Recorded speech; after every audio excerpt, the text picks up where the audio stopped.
In this video, I'm going to show you exactly how to use Grammarly in Microsoft Teams on desktop, step by step, so you can fix typos, rewrite text, and even draft messages faster with AI. This is a quick and practical guide, so you can follow along without any confusion. If this tutorial helps, please hit like and subscribe for more simple software walkthroughs. First, go to grammarly.com/desktop and download Grammarly for Windows or Mac.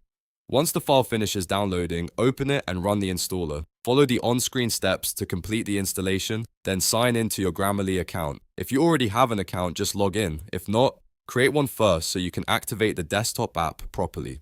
After that, open the Microsoft Teams desktop app. Grammarly works best in the desktop version, so make sure you are not using the browser version for this tutorial. Now click into any chat box, message field, or reply area inside Teams and start typing. As soon as you begin writing, you should see the floating Grammarly G widget appear in the bottom right corner of the text box. This confirms that Grammarly is active and ready to help. If you see the widget, you are good to go.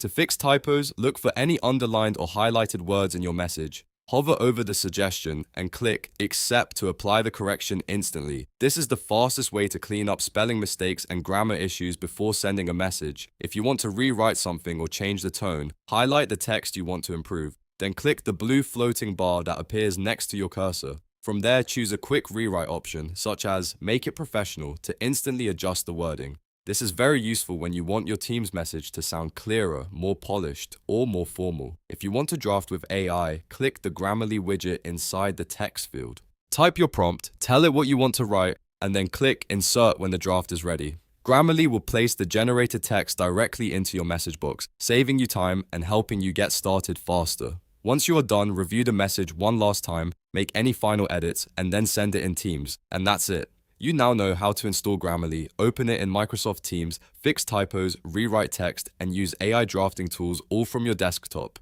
If this video helped, please like the video and subscribe for more step-by-step tutorials like this one.